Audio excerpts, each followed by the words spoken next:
Hello friends, I am Dr. Talha Mutala, general and laparoscopic surgeon and a gastrologist. Today I am discussing a very important topic in today's era, that is acute fissure in ano.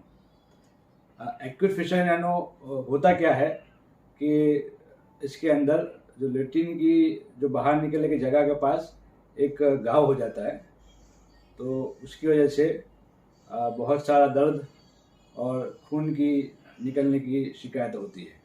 और ये होता क्यों है कि ज़्यादातर किस्सों में hard motion pass होने की वजह से वहाँ पे घाव हो जाता है, तो उसकी वजह से पेशेंट को मोशन पास होने के टाइम पे जलन होती है या पेन होता है या ब्लीडिंग होती है।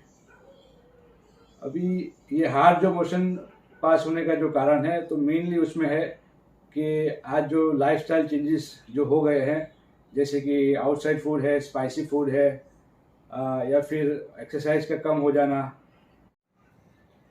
और हेल्दी फूड यानी कि जो फल फ्रूट है और सलाद जो बोलते हैं, वेजिटेबल सलाद, ये सब जो हेल्दी फूड से उसका कम लेने की वजह से जो स्टूल है या फिर लेट्रिन है वो जो हार्ड बनता है, जिसको हम कॉन्स्टिपेशन कहा जाता है। तो कॉन्स्टिपेशन की वजह से जो लेट्रिन बाहर निकलने का जो टाइम जो जगह है, जिसको एनस कहा जाता है, उसके अंदर एक घाव बन जाता है, एक चीरा लग जाता है, उसको हम फिशर कहते हैं।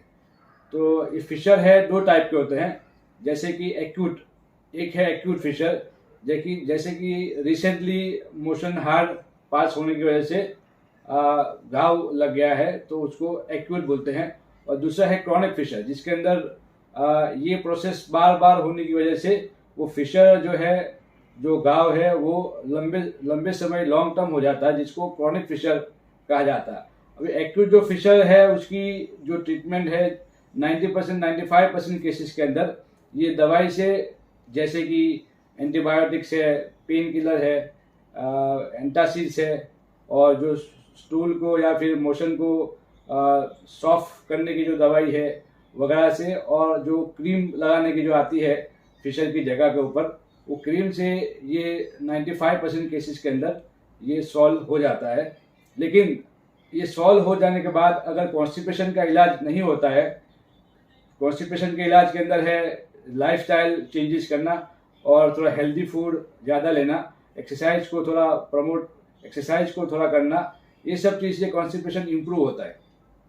तो कॉन्स्टिपेशन को ठीक नहीं करने की वजह से ये जो एक्यूट फिशर है वो लॉन्ग टर्म यानी कि क्रॉनिक फिशर में कन्वर्ट हो जाता है। तो क्रॉनिक फिशर के अंदर भी अगर ये कॉन्स्टिपेशन और लाइफस्टाइल मॉडिफिकेशन, मतलब कि जो हेल्दी फूड्स है वो हेल्दी फूड्स का ज़्यादा लेना और एक्सरसाइज को थोड़ा बढ़ावा देना, या फिर बाहर का फूड जो बंद करना, तो उसकी वजह से वो भी 80% केसेस के अंदर दवाई से और ये जो लाइफस्टाइल है चेंजेस के वो भी सॉल्व हो सकता है। लेकिन अगर वो नहीं हो पाए, क्रॉनिक फिशर या फिर एक्यूट फिशर, ये सब चीज़ों से अगर सॉल्व नहीं होता है, तो फिर उसकी सर्जरी हम एडवाइज करते हैं। सर्जरी के अंदर हम क्या करते हैं कि जो फिशर के अंदर मेन रीज़न पेन का होता है, वो होता है जो मसल्स होते हैं एनएससी या संडास की जगह की, या फिर जो मोशन पास होता है वो जगह के जो मसल्स होते हैं वो फिशर के अंदर बहुत ज़्यादा टाइट हो जाते हैं।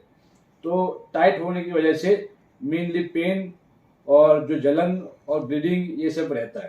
तो वो सर्जरी के दौरान वो हम जो मसल है उसको रिलैक्स कर देते हैं, जिसकी वजह से ऑपरेशन के तुरंत बाद पेशेंट को बिल्कुल पेन कम हो जाता है और ये जो तकलीफ है पेशेंट की दूर हो जाती है।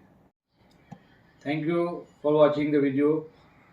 For more videos, like and subscribe our channel Dr. Talha Mutala Surgical Hospital and Piles Clinic, Sion.